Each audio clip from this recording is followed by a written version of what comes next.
Hello, and welcome to episode 8 of Moving the Goalpost. I am your host, Danny Mills. With me, as always, my main man, Morty. Mort, you ready to hop into this BBM tonight? I'm ready. Let's do it. All right, so Morty's going to hop into a Ball Mania IV Fast Draft. We're going to see what position we get, take the conversation from there. I know earlier we were thinking about going in with the 0 RB build. Let's see if we get the pick for that. Because you can always go into a best ball and kind of have a strategy that you want to go with, but a lot of times the draft will dictate, kind of where that goes, and sometimes you just get ADP value that you really can't pass on, and it kind of shifts that. But it's always good to go with an intention and with a plan. What do you think about Yeah. that, Mort? Yeah, I feel like every single time I try to go in with a certain strategy, it's like, oh, I'm drafting in the, 11 spot or the 12 spot, so I'm just going to take one of these wide receivers. And then all of a sudden it's like, wow, Kelsey fell to the 11th spot. I can't pass on him because he never falls that far. It's like he just never fails that people fall or something weird happens and then it ends up just blowing it all up. So I don't know. I sort of just go with the flow, and then once I get my first few rounds out of the way, decide how I'm going to play it from there. But I do think it's important to think ahead constantly about what the next round is going to look like, and that will determine my pick sometimes. Just what I think is going to be available the following round. Yeah, I would say the following round, and also paying attention to the player in front and player in back of me, kind of predicting where they want to go, looking at their players, their stacks, seeing if they have The correlation or not. one spot, let's go. The 101. I very, very, very rarely get the one spot. And I personally think it is the best spot, only because I think Jefferson is, without a doubt, the number one overall pick. And then it still leaves you with some viable options in positions 24 and 25. So even more so, like a few weeks ago, before all this running back stuff, it was like you could get, you know, just like Henry, Jacobs, Brees, like whatever you wanted to do there was like really good. And now a lot of these running backs are starting to fall, and there's more questions around them. But Yeah, I think getting Barkley on the turn with Jefferson is probably about over. I haven't seen Barkley on the turn with Jefferson in a good while. They're starting, and I think that's a lot of, as we're getting now at the beginning of August, a lot of the casuals are getting into it, and a lot more people are picking up on best ball, and the drafts are kind of starting to shift with the running backs after the 1-2 turn. yeah, and I have teams too where with Jefferson, to me, it's sort of interesting. Like, okay, we have Mr. CMC 22 not taking CMC. That's interesting. Cup goes at the two spot. But I was going to say, like, I have some drafts where I have Jefferson with the first pick, and then like 24, 25, I'll take like Devonta Smith and Jalen Hurts back to back. Like, stuff like that is nice. Or I've also thought about it in the way of like, you know what, why not just try to get like the number one player at their position for more than one position. So like taking Jefferson, Mahomes, and then like Henry or something, where it's like they could literally all three finish at the first place for their spot, even though there's not any like correlation or anything there. It still is a pretty solid start, I think. Well, with Jefferson, sometimes or once in a while, like a really sneaky kind of correlation is Mahomes Higgins if both of them are there. Just because I think Minnesota plays Cincy week 15, and then as we all know, Cincy finishes against Kansas City in week 17. So sometimes I don't mind sneaking that in there. I know Higgins. I mean, as you said, if Henry's there, he could finish number one. But if you want a sneaky correlation with that game for week 17 with the little Minnesota Cincy shootout in week 15, it's a good one there that you could put in. Yeah, definitely.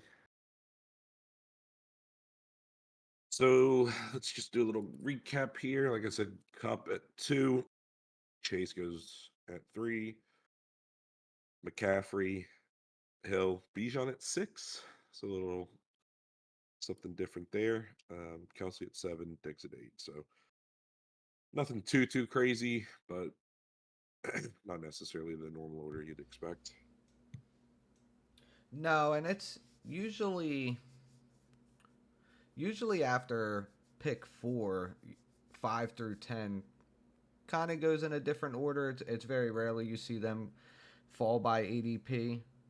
You and I talked about that a little bit earlier. Sometimes Hill will drop, which I think can be a little bit odd depending on who you're taking in front of him. But Pollard at 10. Okay, yeah, interesting. I don't know that I've seen him go that high. I love Pollard. I mean, I have him. He's my highest owned player that goes in round 2. I have a decent percentage of him. I've taken him. Well, we've done that like CD Pollard stack sometimes at the 12. I have at the 12, 13 turn. Sometimes 11 and 14, just for something a little bit different, especially if Pollard does get the volume. And This guy took Brown and then Hurts at 14, which I guess once again it's a pretty big reach to me, and I mean maybe it works out in the end, but I just personally don't like to yeah, but think about try to force a stack that high.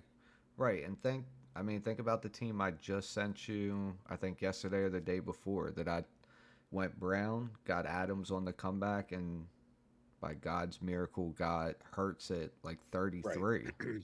That's the thing. Like so many of these teams, where like you're forcing Hurts and Brown here in the first and second. There's a ton of teams that have that stack, but they have another player in between. Same thing with there's some drafts where I've like forced Andrews Lamar. If I have it like the 23rd and 26th pick or the 24th and 25th, like I have some teams that are even Jefferson, Andrews Lamar, just to like make sure that I get it, just because I want to. But there's probably also teams that have similar lineups, and they're not reaching that far. I don't know that anyone could get Jefferson, Andrews, and Lamar unless you do it that way, but you get what I'm saying. Right. What do you want to do here, like ideally?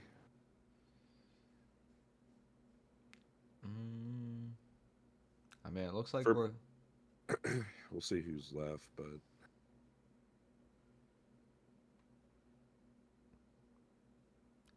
I don't wanted Who did. to.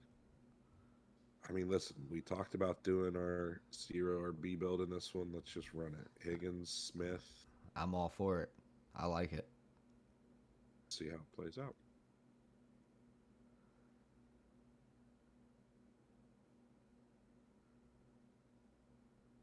I would. Not not bad. That last Good wide draft. receivers there. That last draft that I was talking to you about, it was the first pick that Brees fell to on their second back-to-back picks. I'm curious to see where he goes this one. And I wonder when they're going to update the ADP because almost every draft I've been doing for him, he's been in the 40s now. It's weird to me when a lot of these players start falling like that. I just instinctively like want to buy the dip, and end up picking them like even more. Where it's like eventually it's going to bite me in the ass because one of these players that fall for a reason. It was like with Saquon. I bought the dip the entire time. He's going 24, 25, 26. Every time I could get him, I got him. And then he signs a contract.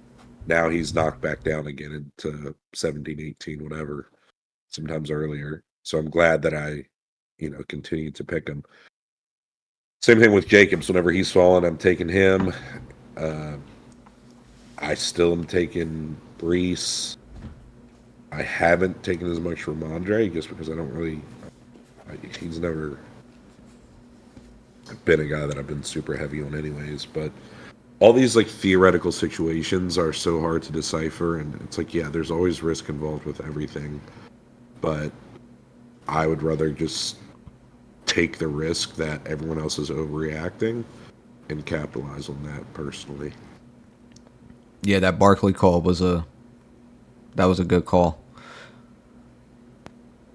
Same thing with Taylor. It's like, just like, we know enough about football, the NFL, the situation with running backs. He has no leverage. He has literally none. Teams don't want to trade for running backs. They certainly don't want to pay running backs. So who the hell is going to trade for him, give up draft capital, and also pay him? No one's going to do it.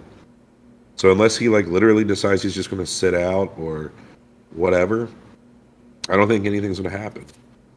And even if he does get traded to another team, the only way someone is going to give up draft capital plus pay him is if they plan on him being their bell cow and giving him probably a bigger role than he already has. And it would most certainly have to be a team that actually is competitive. It's not like the Cardinals are going to go out there and trade for him, like, so they can go 6-11 instead of 3-14. The Bengals. I mean, yeah, that'd be nice. I don't think it's going to happen. No, I agree. If I'm Indianapolis, I really don't want to get rid of Jonathan Taylor. Like, the kid is a stud. It's just Jim Irsay is, as you said, the dude is a lunatic. He's an asshole. He's off on. It's just wild to come out and publicly say that, and I can feel for them, man. It is a very tough position to be in if you're a running back in today's age. I think ultimately the Players Association is going to end up having to take that, try to take it to negotiation and see what they're able to do. But I think what's going to happen is running backs and receivers are going to start to fall in the same bracket, even though receivers are kind of, they have a longer shelf life. Yeah, for sure. One thing that's been interesting with this draft, a lot of quarterbacks are just going early. Hurts went super early, but like Fields going at 43, not something I usually see. I feel like he usually falls in the 50s most of the time.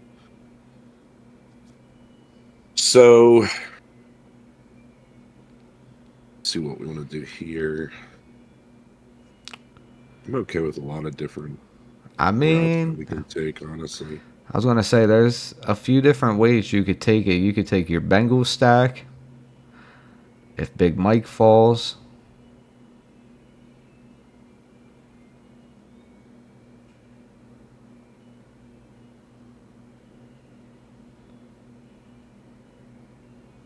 But if you're going to go quarterback, yeah, I'd prefer to go Burrow. And we could go... we could go Big Mike and Burrow. I'm good with that. Definitely Big Mike, right? Yeah, I like that. All right, so we'll take him. And then, the only other option is we just continue on with the wide receiver heavy build and take like Ayuk or Kirk or something. But I'm also cool with Burrow. What would you rather do? I'd rather take Joey B. Okay. Yeah, I feel like it's the dynamic between slow and fast drafts. It's weird because I would guess the more casual players fast draft. Correct. I would definitely agree with that. And with slows, it's people like you and me who have, I don't know, have like literally 160 active slow drafts right now. So it's not like I'm just doing one fast draft here and there. And the people that do fast draft, this is sort of what I see happen frequently is like the quarterbacks go early and, they're drafting a lot more just based off ADP. And they reach. Yeah, they definitely reach. Sometimes it can work in your favor because I feel like they get to a point where they start picking specific players, like almost based off of names or almost just more of who they want on their team. The draft I told you I was doing before I got on, kind of warming up in a sense. Like, I got Lockett at, I think it's 79. Not bad for a 31-year-old. Did you realize he was that old, by the way? Yes, I'm aware. He's, I'm I mean, aware. he, in a lot of the reception perception stuff, he is like one of the top 10 wide receivers. Like he's still off the charts, like really, really good. So I still take him, but it is kind of scary. It's like that cliff is coming at some point. Lockett has. When's it going to happen? It, I don't know because we always. I feel like the last like 2 years we've been talking about the cliff for Lockett, but for me, he still looks swift, but it's his bald head, man. That he's always looked 40. So Lockett is never.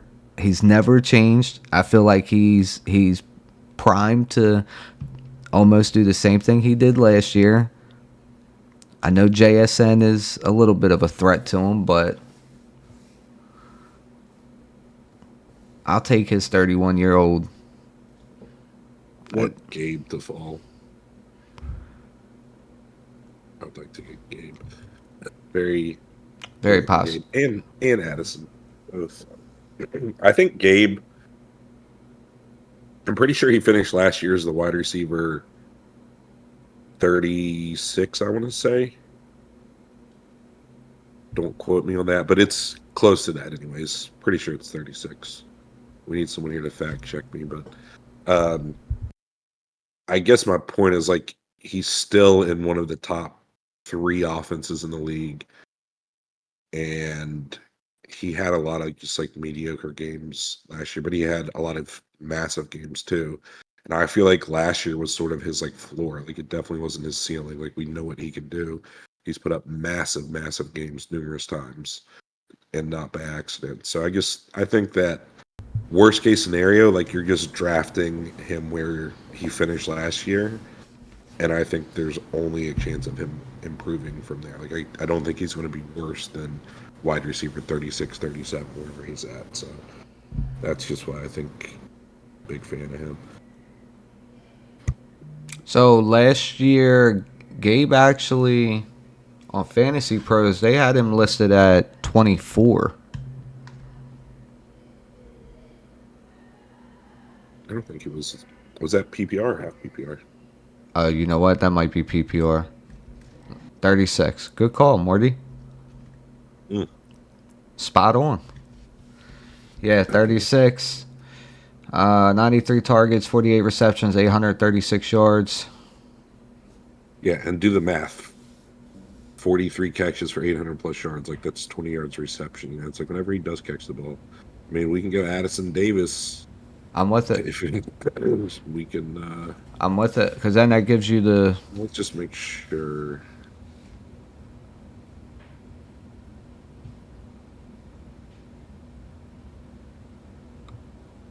I definitely want Gabe. Any specific correlation that we? No, I'm good. I'm good with Addison. The double Vikings. I love their playoff schedule. I'm gonna back out here real quick.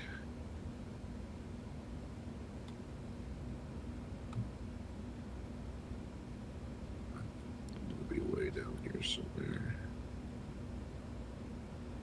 See, this is how many I got going on. This is why it's crazy. Just a little bit of skin in the game. Nothing wrong with that. All right, so we got Gabe, and we have Jordan Addison, 72, 73. Followed up by Pittman and Swift. So next picks, we got to transition to running back here. It's that time. The uphill running back climb. I was wondering about your percentages. Is that why you backed out? Because I was like, there's no way he has 0% of... Oh, yeah. The overlay wasn't on. And in case you're wondering, so if you're drafting on Underdog and you are on your PC and it does not have the colors or the percentages of the players owned, Morty is using an overlay. You're using it from Spike Week, right? Correct. week's draft hacker. It is super helpful. Really good tool. Makes life way easier. And as you can see, so Morty has listed week 15, 16, and 17. I believe the blue is correlation with no quarterback for you, and then green Yeah, you is. can change all the parameters, but mine, the way it's set up, blue is you already have someone from that team. So like Quentin Johnson is blue because I have Mike Williams. James Cook is blue because I have Gabe Davis. And then it also shows your week 15, 16, 17 opponents. Uh, they're green if you have the quarterback. So like Tyler Boyd is green because I have Joe Burrow. Things like Tony will be here. Green highlights. Uh, you already have someone from that team. So it's helpful. Definitely makes things easier, especially whenever I'm trying to manage so many drafts at once. You don't have to sit there and think. I mean, even though I have pretty much every week's, well, I definitely have every week 17 matchup memorized. Uh, but just being able to see it quickly and color coded, it just makes it way easier. And it also, with Spike Week, it'll show you the percentages of your build, the player's own, the best player that you get at each ADP, the average ADP that you get each player, and like compare it to what the daily ADP is. There's a lot of neat features that you're able to see on there, especially like today when I was looking at my ownership, looking at certain players when I draft them, even the builds that I'm doing, like with CMC, I'm going dual RB almost 50% of the time. So if I want to start, if I take him and now I want to do a little bit more of just a hero RB, I'm able to lessen that percentage a little bit. So there's a lot of neat things that you're able to do if you really want to get into and dive into best ball. And more, what are we thinking? You thinking? I mean, we'll see who's there. That's the biggest thing. I would ideally probably like to get Dylan, since we do have two Minnesota players. I like that game. And we can see who else falls to us at running back. The only other, I feel like if Cousins ends up falling like pretty deep, like if he's here, it's something to consider. I feel like whenever I go really with like a zero RB build, it's tough to give up that much draft capital to take two quarterbacks in the first like 10 or 11 rounds. Like ideally you probably want to stack running backs in that range. But I don't know. We'll see who's left. I feel like, Yeah. I mean, I would agree with you honestly though. If Cousins gets to 120, I know it is a lot of capital, but the way that I look at that is Minnesota, I would think arguably and most agreeably has the most playoff friendly fantasy playoffs. So to have him and Burrow, who also beside Pittsburgh has friendly playoffs and a friendly championship, I feel like it leads you with those two paths. If you're able to get that team into the playoffs and allow them to advance, it just gives you a strong strategy and a strong path to compete for the title in a sense. Yeah. And I don't think, like in theory, like considering Boyd or someone like that here, I don't think it's necessary. Like we already have a stack. We might be able to get Irv Smith or something. If we want to tackle another Bengals player, we can. Or maybe even Chase Brown. Travion Williams went down today. Turned off. So, you good with AJ? I'm good with AJ. And then really we could take Gibson, Penny. I kind of think I would prefer Penny out of this group, but I would also be okay with like really any of these guys. I'm taking Penny over Gibson currently. I'm actually Yep. leaning towards B Rob.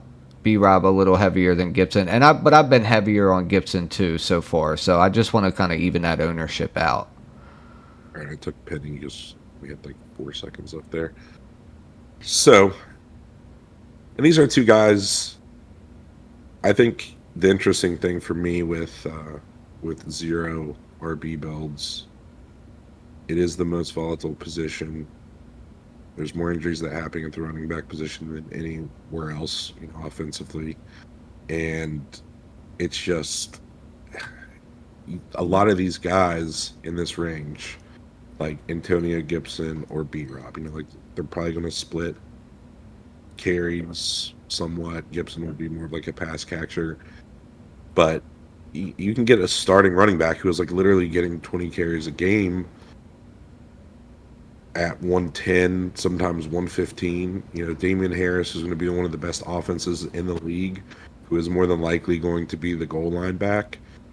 Um, I like a lot of these guys, so I'm okay with going heavy on other positions and then filling it in with 5 or 6 of these guys. And I don't know. I think it's probably my favorite overall like build structure.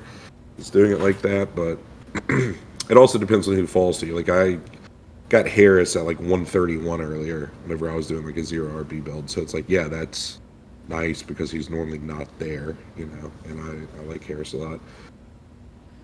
But Well, hopefully we'll get 2 more that are good with our next 2 picks. We'll see. yeah, that's always the hope when you're going 0 RB is to get those nice drops and good ADP value. Getting Harris at 130, that's a solid place. Our boy Leviton was talking about getting him at 130, saying that that's a good spot for him and somewhere that he would want to take him.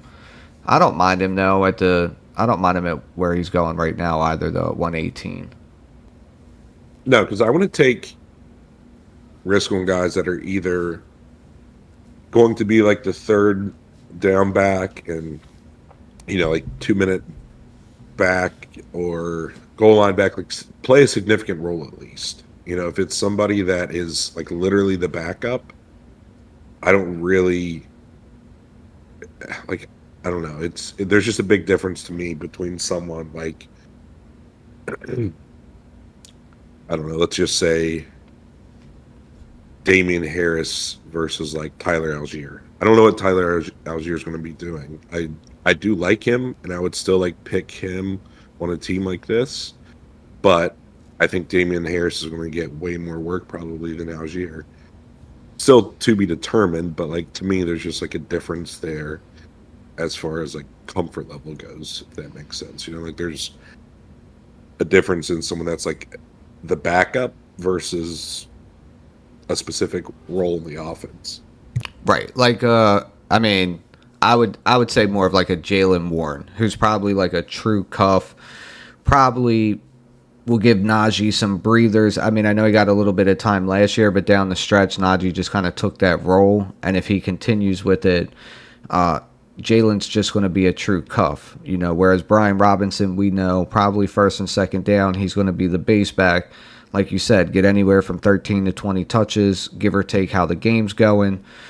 And we know that Antonio Gibson is going to be the third down back, the new JD McKissick for the Washington Commanders. So yeah, and that makes perfect sense for a 0 RB. We want those defined roles because we need those spike weeks and we need those points to catch up because we went heavy at a different position. In Underdog, it's 3 wide receivers and a flex. So typically, you're just hoping to fill your 2 running back slots and allow your wide receivers to dominate their position and dominate the flex as well. There goes Harris. Yeah, at the 111. We have options. Like we have plenty of choices coming up here. It'd be nice if like Robinson fell or something, but like I'm also okay. Like see, even like A-Chain, like he's someone I don't really know like what his role is going to be, and it's a little bit riskier to me. Or like Elijah Mitchell, we sort of saw what it looked like last year with McCaffrey. Like I think he will have some games where he does decent, but I would much rather have Robinson, like way, way, way much rather have Robinson than Elijah Mitchell or even A-Chain. Lil Herbert, I think, is actually good, so I'm a fan of his. And then, of course, we got McKinnon we can throw in there just to do a little week 17 stack too. So we'll have plenty of options. Or Cousins might still be there, and then that's when we got to really make our choice. There goes Robinson at 116. Almost. This guy takes another running back too, right? Yeah. Bam. All right, so he takes Dobbs. From a running back standpoint, we have. Do you want to take Cousins for sure? I would be good with Cousins. You don't have to if you don't want to. I mean, yeah, why not? We have his like two best pass catchers probably. We got to go running back here though. Which one do you like the best? Man, that's tough. I feel like you can get a different Dolphin running back down a little bit, but that's just me. Like, I'm okay with Mostert or Wilson further Okay, down. we got So, 7 seconds. McKinnon, I'll take the correlation, and it's right at ADP. Works for me. I was sort of leaning in that direction too. I mean, I agree with you on the Dolphins thing. I just don't know what role A-Chain's going to play, or if he was like their main back and was getting 65% of the work or something, then yeah, I would definitely want him. But I just don't know what that's going to look like. And Mitchell too. It's like he's in a position where, if like CMC is out for an extended period of time, he's going to crush. Like that offense is pretty good. San Francisco's usually ahead, and we've seen Mitchell do really well before, so don't mind him either. But I think for the build, just a little correlation is always a good tiebreaker. Absolutely. And I mean, for the Dolphins, I just think with a chain, I don't think he's going to carve a role right away. I mean, I would imagine like Tyreek Hill came out and said, last year I was literally just running around, getting open, and having them throw me the ball. He's like, this year I genuinely understand the offense and the philosophy to what McDaniels is trying to do. So I'm not just running around. Like, I know how to read the defense. I know where I'm supposed to be, and now I get the scheme of the offense. So with the chain, I feel like Wilson and Mostert would definitely be more trusted, especially through the beginning of the year. And as long as they stay healthy, they're going to keep some sort of role throughout the year with it. But as we Yeah, both know, for Wilson and Mostert, it's going to come down to health, and they're both in their 30s. They both have an extensive injury history, so it's definitely tough. I just, as we said, I think correlation was the tiebreaker, and typically towards the end of the year is when McKinnon he's in that role where they're starting to use him a lot more. So if we get there for that week 17, that'll be nice. yeah, definitely. And just for the record, Jeff Wilson is 27. But Oh, Mostert. What's Mostert? most 31, most right? 31, yeah. Yeah. My They're bad. both Thank they're you. I mean, listen, in running back years, that's getting old. I mean, in running back years, they're walking around with crutches and And it canes. does it does seem like Wilson's been around for a long time too. Like I know they both played for the 49ers under Mike McDaniel, so we're used to seeing them around. But so we have anything interesting happening here? A-Chain fell pretty far there. All right, so we're coming up. We got two people with three running backs. They could possibly take running backs off the board here. There was a little bit of news. I know we have a Viking stack, so just a little news today that Madison was seen limping towards the end of practice. No reports on what it means or how significant it is. I also seen other reports that KJ Osborne is not the slot man, that it's been Jalen Naylor. You seen anything or heard anything about that, Mort? Yeah, I heard that too, but it just seems weird to me. Like Osborne played last year and had some really big games, so I just don't. It just doesn't make sense. I don't know. I don't think Naylor is going to take over, and I think Naylor like got hurt or something too. Not that it was anything significant, but All right, Mort. So we're a pick away. I would imagine we're gonna go back to the running back well, right? yeah, I think we got to take Algier here. Okay. I'm an Algier guy. I do have a decent percentage of him in pre-best And ball drafts. then next pick here. I mean, I'm cool with pretty much whatever you're feeling. You want If to I take went your? running back, it would be like Roshan or Kinder Miller or MVS. I would go MVS if it were me. You know that's my guy. Yeah. And we can like honestly, we could in theory just be done at wide receiver in my opinion at this point. Like starting out drafting that many in a row, I don't think you need more than seven. Like this is the only situation where I probably would want to finish with seven wide receivers is whenever I go super heavy on them in the beginning like this. If it's a zero RB build, don't need any more quarterbacks. We probably want six running backs since they're weaker, and probably three tight ends. Perfectly Is said. how I would play this out. Absolutely. Yeah, I couldn't say that any better myself. 2673. I feel like that's a good strong build for the way that we started. Wide receiver heavy. We got great correlation between our receivers and our quarterbacks right now. Be nice if Irv falls to us next. I would like to grab him. And really, you get in this range, and a lot of these running backs, to me, it's like is Jerome Ford really 10, 80 P spots behind Devin Singletary or like 20 behind Kendra Miller? Like, who knows? You know, like it's all a guess for anybody at this point.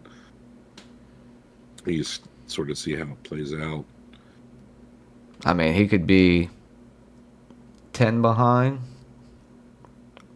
He could be 10 in front. That's going to be that's going to be a tough roll of the dice with Jerome Ford. I don't see that huge bell cow role that everybody thinks that Chubb is going to get. I think they're going to utilize Ford or whoever the other young guy is behind him. I just don't. They've never been a one running back team, and I don't see it now unless true to their word that they spread the offense more and they really give Deshaun a lot more control and they go pass heavy and their pass rate is faster than what we're anticipating as well, and that in itself lessens the load for Chubb. Do you get what I'm saying with that? Yeah, I mean, and I think like in these situations, if there is like a direct backup to someone that's going to be a bell cow, Ford seems like the most likely person to step in if Chubb were to get injured. And obviously, we can't predict injuries. I know we say that all the time, but it's just realistic. I mean, a lot of times running backs they get hurt, you know, and Chubb's been pretty healthy. Like I don't want to say anyone's like due for an injury, but like shit happens sometimes. So if I know someone can step into that role and they're going to crush, like if Jerome Ford stepped directly into Chubb's role and they give him 24 touches in a game, like I don't care if he's good or bad, he's going to crush, you know, like he just is. And then there's other situations where even if the starter goes out, it's sort of like let's just say A chain goes down. Well, Wilson may or may not step directly in there. Like Bostair maybe will or won't. Like who knows? So it's just I don't know. Do you get what I'm saying? Like it's I think it's more advantageous to have someone that is a direct backup than it is someone that's like part of a 3 or 4 man committee. Like you just don't know what's going to happen there. So you prefer just like the strong, straight cuff, like a Jalen Warren?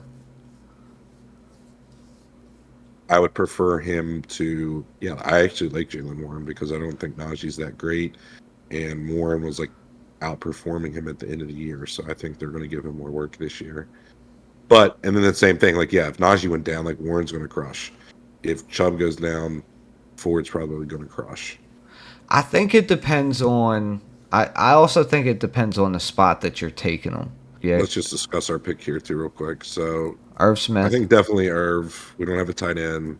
I would cue him up while Adds to we're our stack, perfect. and then running back. I'm all right with. I mean, we could just take Singletary for the ADP value. He's my best available. Definitely don't want to take Gainwell. We already have Penny. Ford would probably be the only other person that makes sense at ADP. So, I mean, I don't know, Singletary or That's. Ford. What do you think? I'll let you take your preference, Ford or Singletary. I think I'm going to take Singletary. It's 14 spots past ADP, and they get to play the Titans twice in the playoffs. So, And I think Singletary will have a decent role behind Pierce. I mean, D'Amico's going to bring in. I feel like he's going to bring in a good running game. Like almost everybody who leaves Shanahan typically has a decent running game. yeah.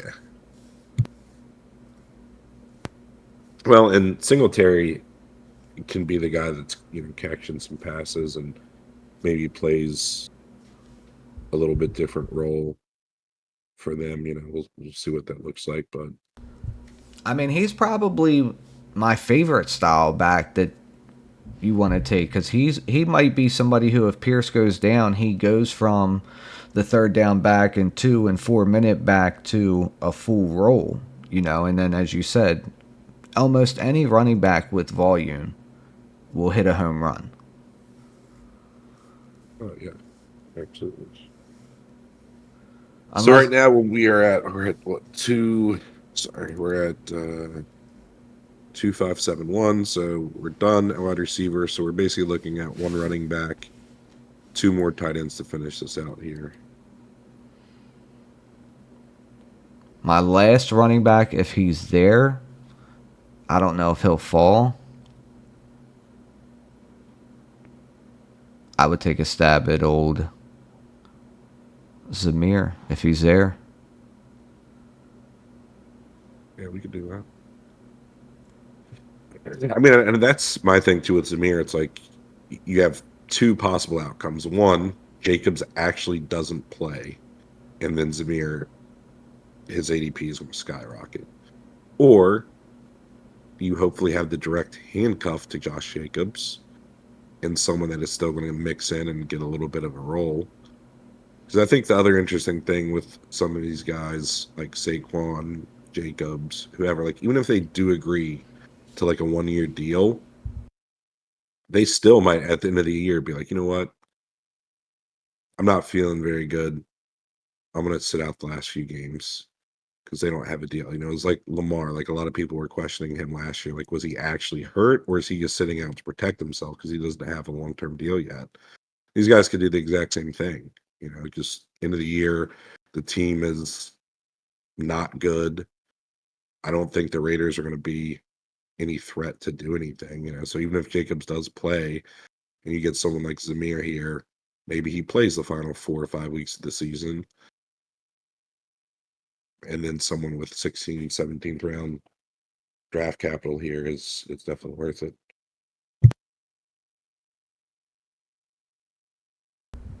Yeah, I would definitely agree with that.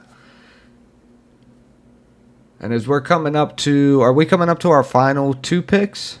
No, we're 16, 17. And then we have the very last pick.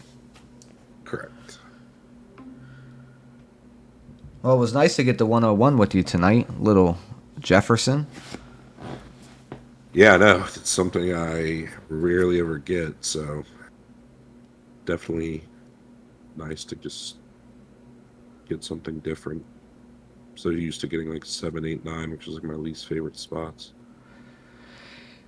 Yeah, when I seen today, it was, and I think it was 5, 7, 10, 11, and then 1 was my top 5 picks. And then I did 2. I got 5th, and then I got 7th. So maybe I think you just used my 1 slot for the night. Yeah. Any tight end specifically that you like here? I like Hunter Henry. I like Henry too. We don't. Have to take him there. Well, we probably do because our next pick is 216, so pretty Yeah. decent chance he can get picked. I mean, so we want a running back.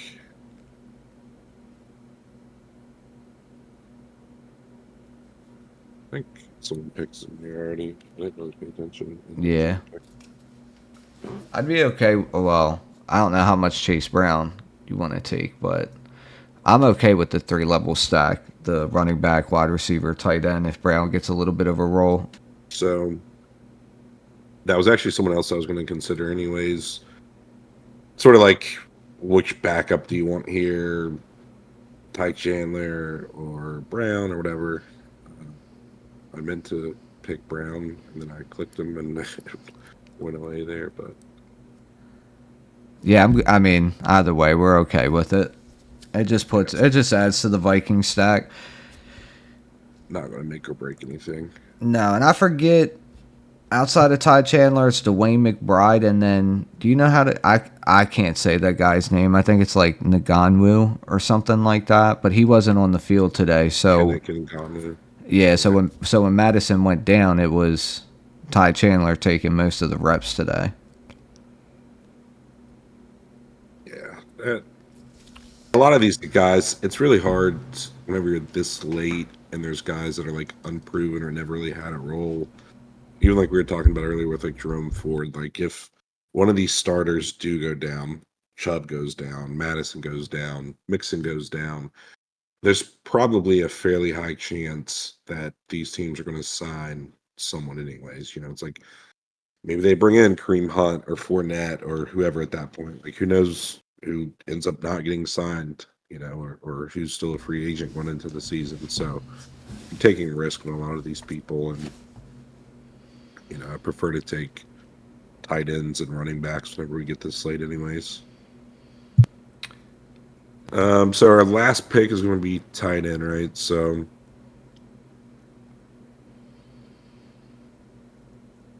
be all right with Musgrave. Maybe I'll choose him up this time and be a little more responsible.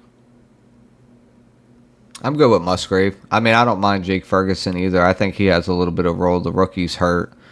Not touching any Zach Ertz. But I don't mind Musgrave if you want to bring that back with A.J. Dillon for a little bit more of the Week 17. It's a pretty big game stack, though. Having 6 players for one game, it's probably a little overboard. But we'll see who's there. Someone might pick him anyways, and that's all irrelevant.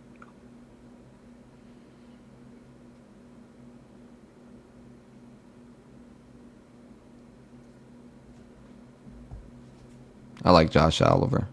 He's like a. I think I took him in maybe 2 drafts, but just as like a super sneaky. I saw someone from the Steelers say that Darnell Washington was going to be the greatest tight end of all time. Like, I mean, it's a pretty bold statement. I'm assuming he's got to be pretty decent for someone to say that. But I mean, dude, did you see the video of him pushing the sled? probably, but I don't really remember. All right, if not, Musgrave, by the way. did he? Yeah, 209. I'm all right with Ferguson or Otten, Thomas. It's so hard. It's so hard with Washington because I'm telling you, this kid Cole Turner, he's like 6'6", runs like a 4'5", 4'6", like he's a big boy. and they're saying that he's dominating camp. And Logan Thomas he's 32. History of injuries. I don't think he'll get the role right away, but if Logan Thomas gets hurt like this, I think this kid's going to come in and he could light some things up for them.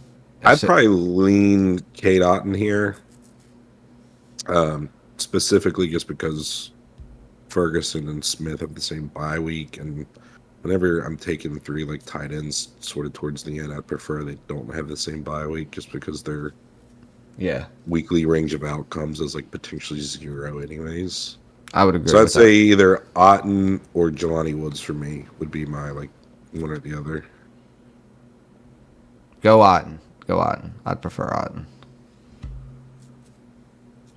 All right, so Burrow, Cousins, pretty big stacks with both of them. A.J. Dillon, Penny, McKinnon, Algier, Singletary, Chandler. Super strong at wide receiver.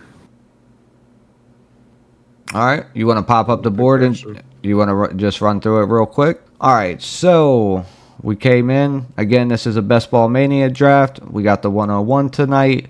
A little lucky break for us. We started with JJ, as Morty said. He hasn't ranked. We both haven't ranked as one in a sense. Went 0 RB, so we come back. We take Devonta Smith, T. Higgins. Then we take Big Mike, who fell to us, with Joe Burrow, so we take the stack.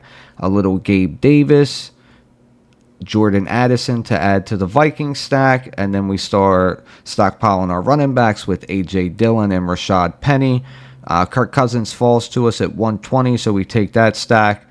Then we have Jarrett McKinnon, add to the Week 17, Tyler Algier with MVS. First tight end comes off the board with Irv Smith. And then we come back again, running back with Devin Singletary and Ty Chandler. And then we top it off with the old Hunter Henry and Cade Otton. Yeah, I like the way everything went. I mean, I think ideally we probably could have not taken Cousins here, but there was no other running back that was left by that point that I really wanted. Like, we could have gone like A-Chain McKinnon or something there because A-Chain was still available, but sort of like we discussed while we were doing it, just not someone I love. Like if Robinson was there, or I'm trying to think who else went, but like let's just say Brian Robinson was there, I would have probably gone Robinson, McKinnon, and just not taken Cousins, and then figured out another quarterback. Most of the time, Burrow is going to be your go to anyways. But I like it. Turned out pretty good. I think it's going to be a $3 million winner. Yeah, the winning team was drafted on 8/1 at 9:30 p.m. here in South Florida, and it was recorded for all of our pleasures. Yeah, we'll come back to this later. But all right, if you happen to find the stream here and watch the draft, certainly appreciate it. And that's about all I got to add for tonight. Anything else from you, Danny? No. We appreciate everybody who stopped by, everybody who listens to this. If you enjoyed any part of it, please hit that subscribe button there at the bottom. It is free. Feel free to follow us on Twitter at MT Goalpost. And that will be episode 8, and we'll see you soon. Have a good night.